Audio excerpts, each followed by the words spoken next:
आपको बड़ी आग लगी हुई थी सर। आप तो ये बताइए सर, अशासकीय है, ऑर्डर शीट पे लिखा है नहीं लिखा है वो इम्पोर्टेंट नहीं है, इम्पोर्टेंट है कि आपको क्या अथॉरिटी है as a naib tehsildar to enter into a compromise. मुझे अथॉरिटी चाहिए, वो अथॉरिटी तो मेरे पास में नहीं है। तो विदाउट अथॉरिटी आपने कॉम्प्रोमाइज में एंटर किया है। क्योंकि एसडीओ के यहाँ पर एप्लीकेशन फाइल करी थी उन्होंने, और एसडीओ ने हमको मार्क किया, हमने उसमें अपनी रिपोर्ट लगा करके दी, फिर उसके बाद में वो सब्सिक्वेंटली क्या प्रोसीडिंग हुई, फिर then SDO when asked me कि अब आपको ये करना है, तो मैंने वो किया। एसडीओ ने उसका कोई रिकॉर्ड है क्या राइटिंग में? एप्लीकेशन जो मेरे को मिली है, नहीं, एसडीओ ने आपको कहा कि आप करो? सर उन्होंने जब एप्लीकेशन इन्होंने एसडीओ के यहाँ पर, तिवारी साहब देखिए, मैं वर्बल पे कुछ नहीं जाऊंगा, ये वर्बल वाला केस है, आगे और कुछ वर्बल नहीं चलेगा। ये हिबा भी वर्बल है, डायरेक्शंस भी वर्बल है, परंतु कॉम्प्रोमाइज राइटिंग में। तो राइटिंग में जो डॉक्यूमेंट है उसको राइटिंग के रिटन डॉक्यूमेंट से ही डील करूंगा। अब ये जो भूमि है, भूमि छोड़ दीजिए सर, वो तो देखिए होता क्या है सर, मान लीजिए डिस्प्यूट है 100 रुपए का, रियली 100 रुपए का, मतलब हम भी कहते कुछ है साहब छोड़िए, कहाँ लगाए हो, कंट्रोवर्सी में फंस रहे हो, राइट। सवाल इस बात का है कि भूमि जो है शासकीय है या नहीं है, ये अभी उस पर नहीं जा रहा हूं। मान लीजिए शासकीय है, चाहे वो 1 डेसिमल हो, या किसी भी रेवेन्यू अथॉरिटी के पास अधिकार है कि उसको बांट दे विदाउट एनी अथॉरिटी? नहीं, अशासकीय है, परंतु पिटीशनर ओनर है ये नहीं पता, राइट, कोई और क्लेम कर नहीं रहा है। तो ऐसी अबंडेंट जमीन की क्या होगा? क्या वो गवर्नमेंट के पास आएगी कि किसी कोई भी आदमी ले जाए, जो डंडा लेके आएगा वो ले जाए? नहीं, आंसर करना पड़ेगा, ये मुझे भी आंसर करना पड़ेगा सर, क्योंकि आपने कहा कि ऑर्डर शीट्स में आ रहा है अशासकीय है। मैं अब उस एंगल से भी देख रहा हूं, मान लिए जमीन अशासकीय है, राइट, परंतु कोई क्लेमेंट सामने नहीं आ रहा है, तो जो भी आदमी डंडा लेके आएगा मसल पावर से वो ले जाएगा। आप खड़े देखते रहेंगे शासन, और या फिर वो शासन की डिक्लेयर होगी अबेंडेंट लैंड और अनक्लेम्ड लैंड। उस पर भी फिर अपन आज सुनेंगे रूपरा साहब से। अब अशासकीय जमीन है, पिटीशनर के पिताजी कहते हैं मुझे ओरल हिबा मिली, ओरल हिबा में क्या नायब तहसीलदार साहब विटनेस थे?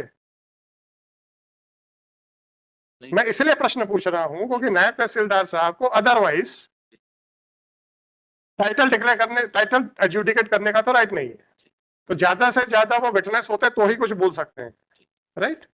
विटनेस थे नहीं, आपने इनका टाइटल कैसे एक्सेप्ट कर लिया? इतना बता दो मेरे को। सर मैं एक बात कहना चाहता हूं। हाँ सर, मेरे पास जो लिमिटेड रिकॉर्ड है, एक मैं सिर्फ उसी रिकॉर्ड से कोर्ट को असिस्ट कर सकता हूं इंस्टेड ऑफ डिफेंडिंग द हम निखिल जी तो मेरे पास देखिए, आप मेरे प्रश्नों को थोड़ा सा समझिए। अगर नायब तहसीलदार को अथॉरिटी नहीं थी तो या तो आप बता दीजिए मुझे ये रिटर्न में इंस्ट्रक्शंस थे, रूपरा साहब का कहना है कि कोई इंस्ट्रक्शंस नहीं थे, और आप भी कोई रिटर्न इंस्ट्रक्शंस नहीं दिखा पा रहे हैं अभी तक। मुझे नहीं मालूम है कि आगे कंक्लूड होने तक कोई डॉक्यूमेंट आएगा सामने कि नहीं आएगा। अगर आपको कोई अथॉरिटी ही नहीं थी टू एंटर इनटू कॉम्प्रोमाइज, तो सही कॉम्प्रोमाइज में एंटर किए या गलत किए, कैसे हो सकता? सपोज सर रूपरा साहब की कार है, हाँ,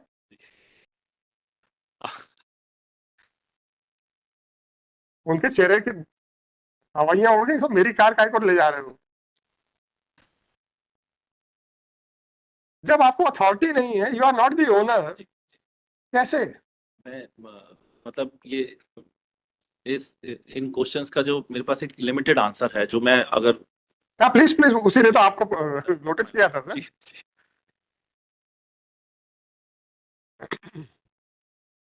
सर मैं यहाँ पाल में जब ये इस पोस्ट में नायब तहसीलदार के लिए, मैं उस समय बहुत लिमिटेड पीरियड के लिए था, पहली चीज। अब दूसरी, ये जो जमीन है, इस जमीन पे कोचर साहब ने भी बताया कि म्यूटेशन का आवेदन लगा, ये आप कोचर साहब से बहुत बातें करते हैं, इसीलिए तो प्रॉब्लम है। नहीं, मैं इनसे ऐसे बात नहीं करता। अरे आप सुनिए अगर सुनिए सुनिए, बैठ करके सुनो, तिवारी जी, क्योंकि सर इनके पास तिवारी समय जी, नहीं होता हम लोगों से बात तिवारी जी, अरे नहीं, सुनो सुनो, क्लियर कर देता हूँ मैं। सर।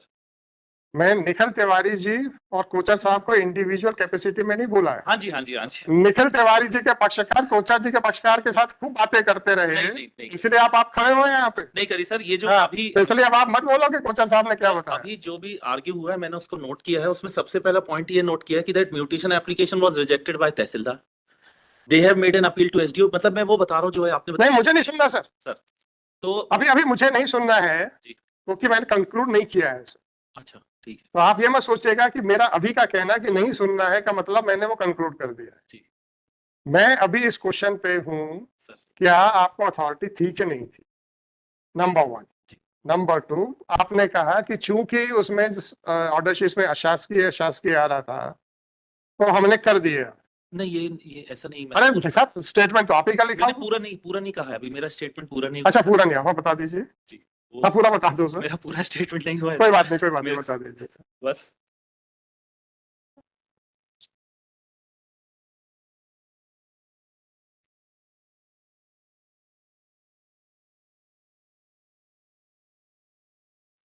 माइनर फर्स्ट क्वेश्चन जो आपका, जो मैं समझ पाया हूँ कि वेदर दिस नायब तहसीलदार वाज हैविंग अथॉरिटी बिल्कुल सही to है, enter into compromise. बिल्कुल सही है। This is the first question. And the second one, my lord, कि whether this land was शासकीय और अशासकीय in the order sheet. मेरा क्वेश्चन नहीं है। जी, मैं वही समझने के लिए पूछ। आप अपने क्वेश्चन का जो क्वेरी है जी, उसको, मेरा क्वेश्चन को जी। ओरिजिनल क्वेश्चन की तरफ से मत लीजिए। I beg your pardon. चलो, कोई बात नहीं सर। आपने कहा कि जो आपने ऑर्डर शीट देखी उसमें हर ऑर्डर शीट के ऊपर अशासकीय लिखा हुआ था। नहीं, ये मेरा कहना नहीं है सर, तो मैं क्या- उसको क्लैरिफाई कर दे रहा हूँ सर। इस लैंड के लिए म्यूटेशन का एप्लीकेशन आया पहले, वो म्यूटेशन का आवेदन खारिज सर। अच्छा, चलो चलो चलो चलो। जी, वो जब म्यूटेशन का एप्लीकेशन आया उसको नायब तहसीलदार ने खारिज किया, उसके अगेंस्ट में जस्ट अ मिनट, वो नायब तहसीलदार कौन था? वो मैं नहीं था आप नहीं थे, आपके प्रेडिसेसर थे। सर। वो मेरे पास चूंकि रिकॉर्ड नहीं, इसलिए मैं उस पर कोई भी स्पेसिफिक नहीं बता सकता कि मैं सर, आप था नहीं या थे। नहीं था, लेकिन जहां तक ये है और वो आप नहीं थे। हाँ, 8-9 के टाइम का है सर, तो वो प्रोबेबली मैं नहीं था प्रोबेबली नहीं सर, ये तो आप बताना पड़ेगा सर। म्यूटेशन के बाद में जो अपील हुई है, अपील के बाद में वो फिर गया एडिशनल कलेक्टर के यहाँ से, वहां से ऑर्डर हुआ। क्योंकि वो रिकॉर्ड सर इनके पास में, मेरे पास नहीं, अपन धीरे धीरे चल रहे हैं, मेरे पास है नहीं तो सर। मतलब आपके प्रेडिसेसर ने जो खारिज किया उसका क्रेडिट आप मत क्लेम करिए। जी जी। हाँ, देन फिर ये इसमें अपील हुई सर, हाँ अपील एसडीएम के यहाँ पर हुई। जी। फिर अपील में ऑर्डर जब आया, दैट 25/1/2010 का ऑर्डर है एसडीएम का। At that time I was नायब तहसीलदार इन दैट प्लेस। यहाँ पर ऑर्डर आया, एसडीएम ने ये किया, ये होल्ड कर दिया कि इस पे म्यूटेशन होना चाहिए इनके नाम पे, क्योंकि ये अशासकीय लैंड है। वो ऑर्डर कब का है सर? ऑर्डर है वो एसडीएम का अपील नंबर है 03 अपील 08-09 25/1/2010 का। 25/1/2010। और इन्होंने just a minute sir, please please please please.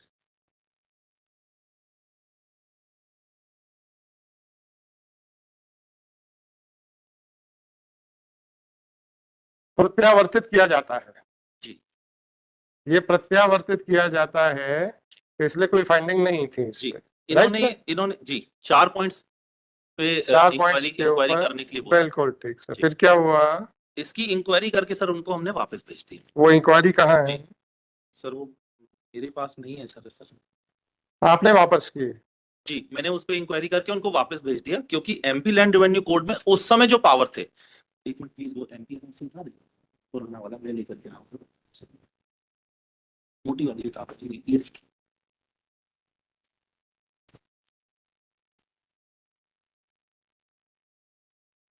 Section 57 subsection 2, उस समय जो प्रोविजंस थे, ये एसडीएम को पावर था टिल दिसंबर 2011 तक। क्या?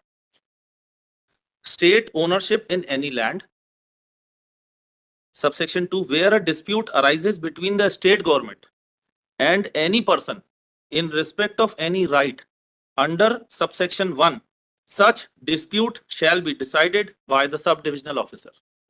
तो सब डिविजनल ऑफिसर साहब के पास में उस समय तक अधिकार था, दिसंबर 2011 तक, क्योंकि फिर बाद में इसमें अमेंडमेंट आया और फिर नाउ ये जो अधिकार दे दिया एसडीएम से लेकर के स्टेट गवर्नमेंट को कि अब ये जो डिस्प्यूटेड लैंड है वो गवर्नमेंट की लैंड है कि प्राइवेट है, ये नाउ स्टेट गवर्नमेंट करेगी, लेकिन पहले एसडीएम को था।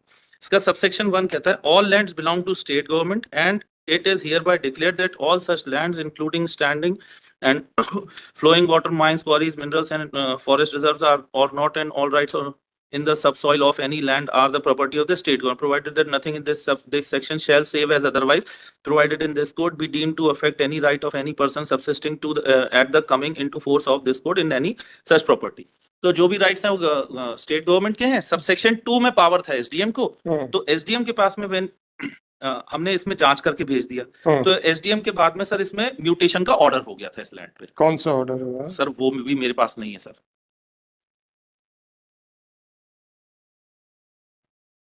अब जस्ट अ मिनट जी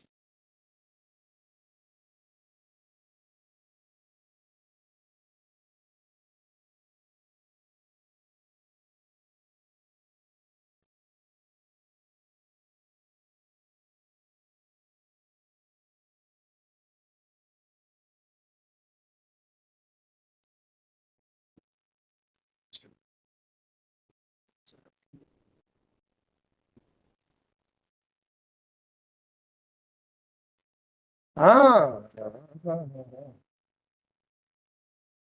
आपको बड़ी आग लगी हुई थी सर कि जल्दी से ट्रायल कोर्ट में कॉम्प्रोमाइज किया जाए। मुझे नहीं पता, मैं पढ़ देता हूँ। 57(2) के अनुसार माननीय अनुविभागीय अधिकारी महोदय के न्यायालय को है, अतः प्रकरण इस न्यायालय को जांच हेतु प्रत्यावर्तित बिंदुओं के अब लोकल उपरांत आवेदक के पक्ष में नामांतरण की कार्रवाई हेतु उचित आदेशात प्रेक्षित किया जाता है। साथ ही आवेदक के पक्ष में नामांतरण स्वीकार होने की दशा में माननीय पंचम अपर जिला न्यायाधीश भोपाल के न्यायालय द्वारा प्रकरण के अंतिम निराकरण उपरांत अभिलेख दुरुस्ती की कार्रवाई किए जाने की अनुशंसा से प्रतिवेदन उचित किया जाता है। अच्छी बात है सर। फिर क्या हुआ सर? अब इसके बाद में सर हाँ म्यूटेशन का जो भी ऑर्डर हुआ आप सुन लीजिए, सुनते चलो सर। जी जी नए तहसीलदार के प्रतिवेदन से सहमत होकर नामांतरण स्वीकृत किया जाता है। जी। रिकॉर्ड दुरुस्ती की कार्रवाई व्यवहार न्यायालय में प्रकरण की वापसी एवं निराकरण उपरांत किया जावे। कुछ भी डिसाइड नहीं हुआ था, क्योंकि एसडीओ ने कह दिया था कि ये म्यूटेशन का जो एक्चुअली ये कैरीड आउट होगा that will be after the suit is decided और इट इज विथड्रॉन, इसलिए अब आप कूद के कॉम्प्रोमाइज करने पहुंच गए। सर इसका लेकिन एक अर्थ तो ये भी निकल रहा है कि वाली ऑर्डर शीट मैंने पढ़ी नहीं है, वो तो ये भी निकल रहा है कि वो मेरे से कह रहा है कि उसकी वापसी। भाई साहब प्लीज, वापसी या कॉम्प्रोमाइज में अंतर होना चाहिए ना निखिल जी? जी बिल्कुल। बस तो फिर आप उस कॉम्प्रोमाइज को ध्यान में रखिएगा। वापसी was not in your hand. Ji. It was in the hand of the plaintiff. It was in the hand. Right? You cannot try to misinterpret the word वापसी जी बिल्कुल। to enter into a compromise. जी बिल्कुल। और एवं निराकरण उपरांत, निराकरण में भी कॉम्प्रोमाइज शब्द नहीं आता है। जी। फिर कहाँ से आ जाएगा? जी। कैसे आप चले गए कॉम्प्रोमाइज करने? इसके बाद में क्या हुआ सर? मैं तो सिर्फ वो फैक्ट्स बता रहा हूँ, मैं अभी डिफेंड नहीं कर रहा हूँ किसी को भी, तो अभी मैं किसी को डिफेंड नहीं कर रहा हूँ। तो ये माना जाए सर कि मैं कुछ भी बातें अपने से इंटरप्रिटेशन कुछ ऐसा गलत करके किसी को डिफेंड करने के लिए नहीं कह रहा हूँ सर। Right sir. जी, तो मैं थोड़ी डांट खाने से बच जाऊंगा।